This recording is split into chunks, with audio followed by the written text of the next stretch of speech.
ঘটে যাচ্ছে।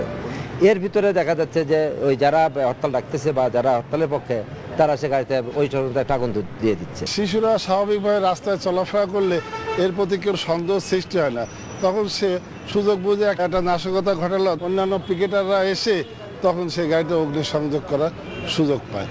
এ ধরনের নাশকতার ঘটনায় গত 3 মাসে সীতাকুণ্ড থানায় 20টি মামলা হয়েছে। জাতীয় অর্থনীতিতে বিরূপ প্রভাব ফেলতে দুর্বৃত্তরা পরিকল্পিতভাবেই এ ধরনের ঘটনা ঘটাচ্ছে বলে মনে করছেন সংশ্লিষ্টরা।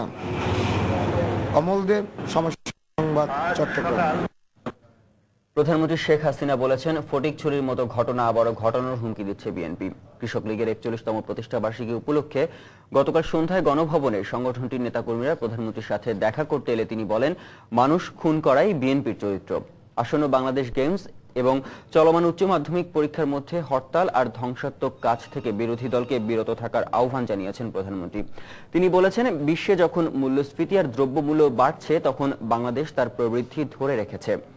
দেশে যাতে কোনো অনাবাদী জমি পড়ে না থাকে সে লক্ষ্যে কৃষক লীগের নেতাদের কাজ করার পরামর্শ দিয়েছেন তিনি।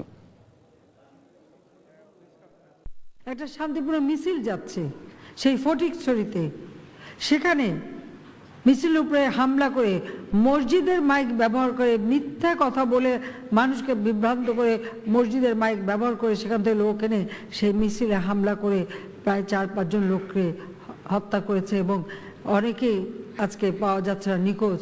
কত গাড়ি ঘোড়া মোটরসাইকেল সব পুড়িয়ে দিয়েছে। আবার তারা হুমকি দেয় ওই একই ঘটনা নাকি তারা বাংলাদেশে আরো করবে, অর্থাৎ মানুষ হত্যা তারা করবে। সকলে জানে বিএনপির এটা চরিত্র।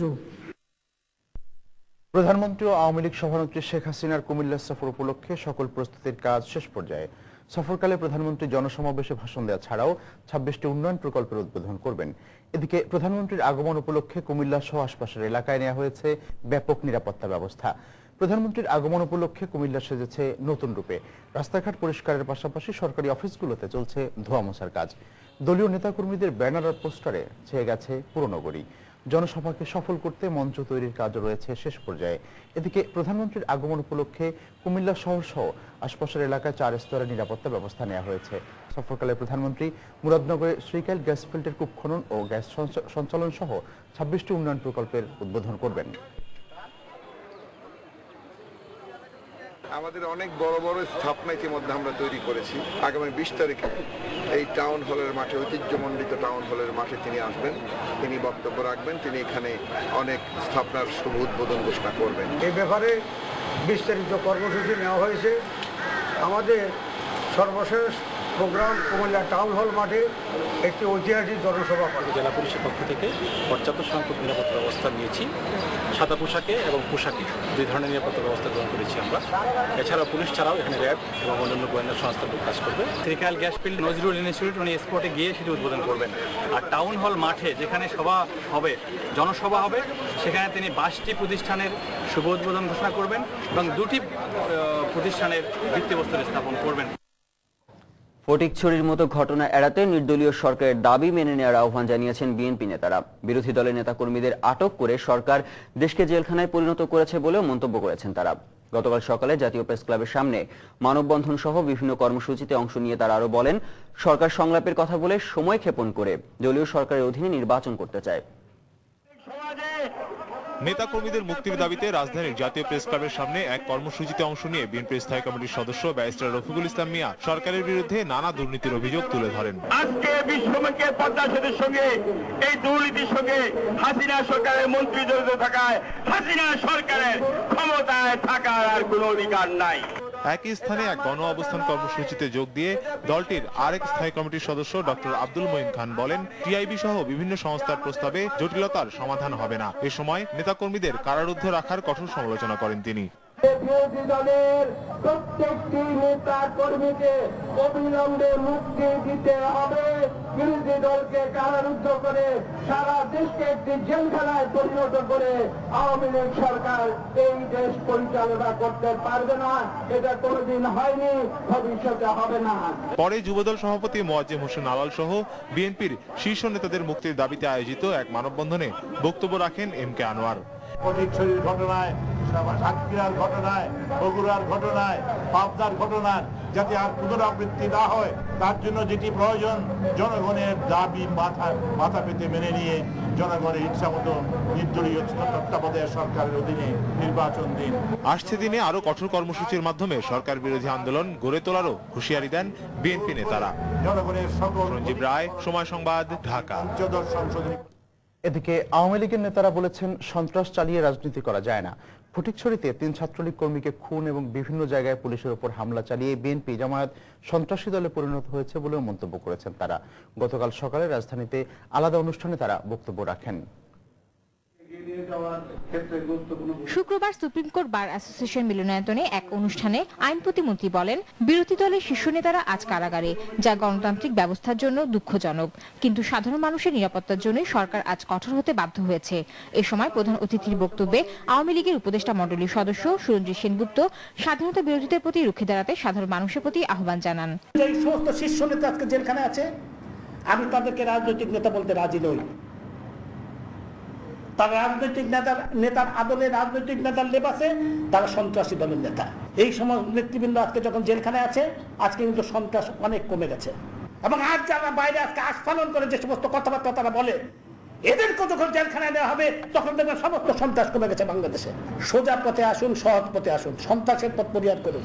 আজকে আমাদের জাতীয় স্বাধীনতা, আমাদের মুক্তিযুদ্ধের চেতনা, বিনাশকারী শক্তি আজ একত্রিত হয়েছে জামাত এবং বিএনপির সাদৃশ্যে। এদিকে সকালে শিল্পকলা একাডেমিতে বঙ্গবন্ধু সাংস্কৃতিক জোট আয়োজিত প্রয়াত রাষ্ট্রপতি মোহাম্মদ জিল্লুর রহমানের এক স্মরণ সভায় আওয়ামী লীগের যুগ্ম সাধারণ সম্পাদক মাহবুবুল আলম হানিফ উদ্বেগ প্রকাশ করে বলেন, বিরোধী দলের সন্ত্রাসী কর্মকাণ্ডের জন্য সাধারণ মানুষ রাজনীতিবিদদের প্রতি আস্থা হারাচ্ছে।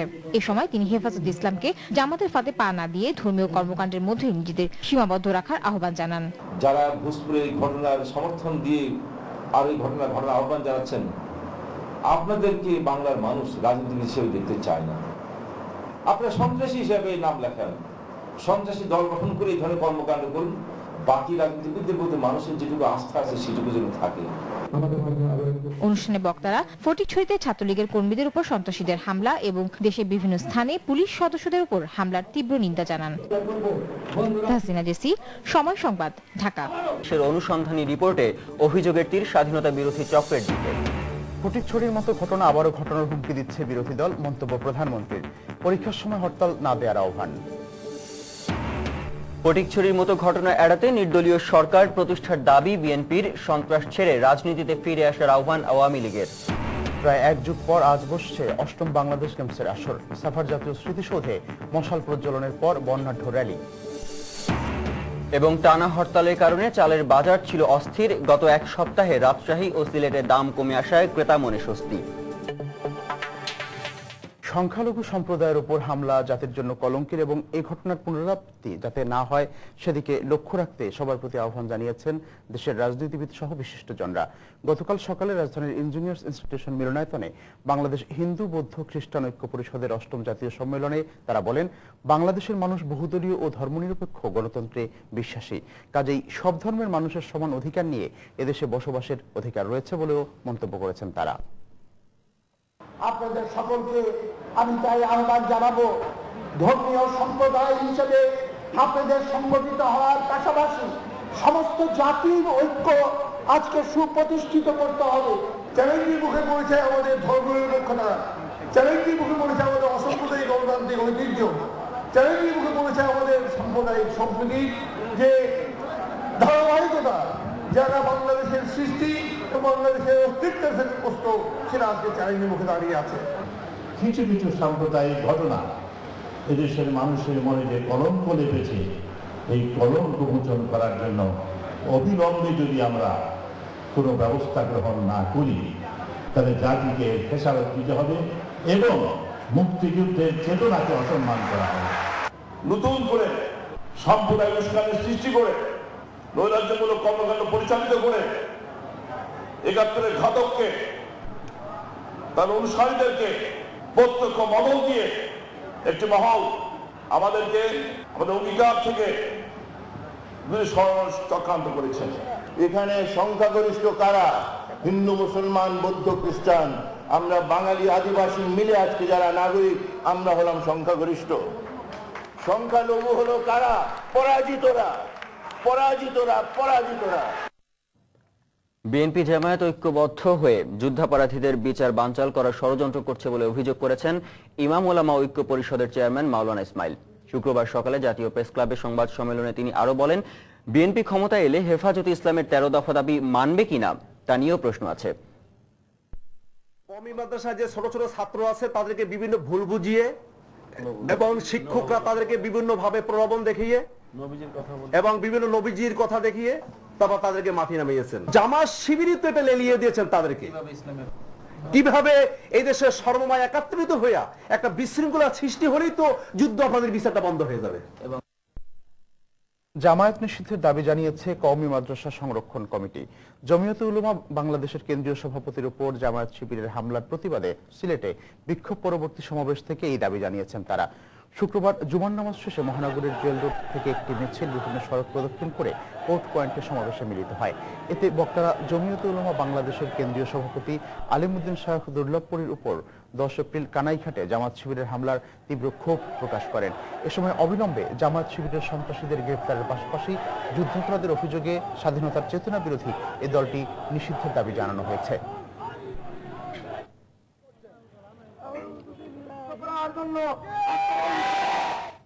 মহানবী হযরত মুহাম্মদ সাল্লাল্লাহু আলাইহি ওয়াসাল্লামের প্রতি কটূক্তিকারীদের মৃত্যুদণ্ডের বিধান সংযোজন সহ 13 দফা দাবি আগামী 5 মের মধ্যে মেনে নেওয়া না হলে অবরোধ করে পুরো দেশ অচল করে দেওয়ার হুমকি দিয়েছে হেফাজতে ইসলাম। শুক্রবার দুপুরে রাজধানীর মোহাম্মদপুর টাউন হল মাঠে এক সমাবেশে হেফাজতে ইসলামের নেতারা এই হুঁশিয়ারি দেন। সমাবেশে বক্তারা বলেন, মহানবীর প্রতি কটূক্তিকারীদের শাস্তির বিধান শরীয়তে রয়েছে। তাছাড়া প্রধানমন্ত্রী বঙ্গবন্ধুকে কটূক্তি করা হলে যদি তাদের শাস্তি দেওয়া হয় তবে এক্ষেত্রে কেন নয়।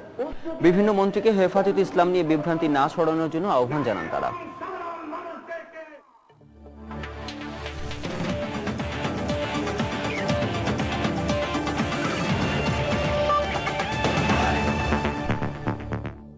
চালের বাজার নিয়ে সময়ের বিশেষ আয়োজন। রাজশাহীর বাজারে চিকন মোটা সহ সব ধরনের চালের দাম গত কয়েক সপ্তাহের তুলনায় কিছুটা কমেছে। চলতি মাসের শুরুতে লাগাতার হরতালের কারণে তেঁতে উঠেছিল নগরীর চালের বাজার। এ সপ্তাহে সব ধরনের চালের দাম কেজি প্রতি 1 থেকে 2 টাকা করে কমেছে। বিস্তারিত জানাচ্ছেন মেহরুল সুজন। 2 সপ্তাহ আগে টানা হরতালের কারণে রাজশাহীর চালের বাজার ঊর্ধ্বমুখী হলেও এ সপ্তাহে তা কিছুটা নেমে এসেছে। সব ধরনের মোটা ও চিকন চালের দাম কেজি প্রতি 1 থেকে 2 টাকা করে কমেছে। তবে পোলাওয়ের চালের দাম বেড়েছে আগের তুলনায়। চিকন চাল 28 চাল যেরকম আগে 38 থেকে 40 টাকা বিক্রি করছিলাম, সেগুলো এখন 36 থেকে 37 টাকা বিক্রি হচ্ছে। মোটামুটি চালের বাজার 1.5 থেকে 2 টাকা এখন কেজিতে কম। তবে পোলাও চালের দাম ব্যাপক বেশি, যেটা আপনার ছিল 4500 টাকা, ওটা এখন 4800 টাকা বাজার। কালো জিরা চিনি তো আপনার 100 টাকা। বিক্রেতারা বলছেন, ওএমএস এর মাধ্যমে খোলা বাজারে চাল বিক্রি ও হরতাল না থাকায় সরবরাহ বাড়ায় চালের বাজার এখন নিম্নমুখী। কয়েক সপ্তাহের মধ্যে বাজারে বড় মৌসুমের চাল আমদানি হলে এ দাম আরো কমবে। এখন ওএমএস চাল দিছে, তারপর আগামী দিনে নতুন চাল উঠবে, আমদানি চালে প্রচুর, ওই জন্য চালের বাজার একটু কম। 2-3 সপ্তাহ নতুন ধান উঠবে, এই জন্য দাম বাড়বে না, বঞ্চ একটু কমতে পারে। এদিকে চালের দাম কিছুটা কমলেও তা এখনো সাধারণ মানুষের ক্রয় ক্ষমতার সঙ্গে সামঞ্জস্য নয় বলে মনে করছেন ক্রেতারা। এটা উঠা নামা করার জন্য মধ্যবিত্তের জন্য খুবই অসুবিধাজনক হয়ে গেছে। এখন এত কম হওয়া দরকার, মানুষ খাবে কি হবে, কিনবে কি হবে। চাল ব্যবসায়ীরা বলছেন, নতুন চাল বাজারে ওঠার আগে হরতাল অবরোধের মতো কর্মসূচি না থাকলে বাজারে চালের দাম ঊর্ধ্বমুখী হওয়ার শঙ্কা আপাতত নেই। মেহেরুল সুজন, সময় সংবাদ, রাজশাহী। এদিকে সিলেটেও কমতে শুরু করেছে চালের দাম। গত 1 মাসে কমেছে বস্তা প্রতি 100 থেকে 150 টাকা। কৃষি বিভাগ বলছে, মাঠের ধান ওঠা শেষ হলে দাম আরো কমবে। তবে বারবার হরতালের কারণে ব্যবসায়ীরা পড়ছেন বিপাকে। আরো জানাচ্ছেন ইকরামুল কবির। সিলেট অঞ্চলের সবচেয়ে বড় চালের পাইকারি বাজারে গত মাসে 50 কেজি পরিমাণ চাল বিক্রি হয়েছিল 1700 টাকায়, এখন তা বিক্রি হচ্ছে 1600 টাকায়। আর মোটা চাল বিক্রি হয়েছিল 1400 টাকায়, এখন তা বিক্রি হচ্ছে 1300 টাকায়। এইভাবে কাটারি, নাজিরশাইল, পাইজম, স্বর্ণা সহ সব ধরনের চালের দাম কেজিতে গড়ে 5 টাকা কমেছে। বোরো ধান কাটা শুরু হয়, মজুতদার ও মিলগুলো বাজারে চাল ছেড়ে দিচ্ছে বলেই দাম পড়তির দিকে। নতুন ফসল উঠায় বাজারে আমদানি সরবরাহ যেটা ওইটা বেড়েছে। চালের দাম মানুষের ক্রয় ক্ষমতার মধ্যেই রয়েছে, তবে চালের দাম কমলেও ঘন ঘন হরতাল, সব মিলে সংকটে পড়েছেন ব্যবসায়ীরা।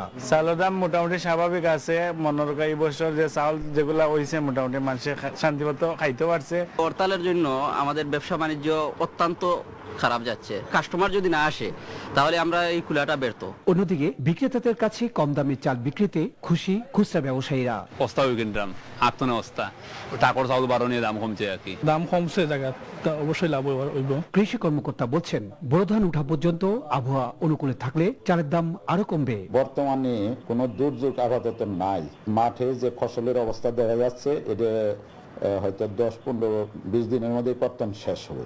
ক্ষুদ্র প্রান্তিক চাষি যারা নিজের সংরক্ষণের ব্যবস্থা নাই বা প্রয়োজনের তাগিদে বিক্রি করবে, তখন বাজারে এটার একটা এফেক্ট আসবে।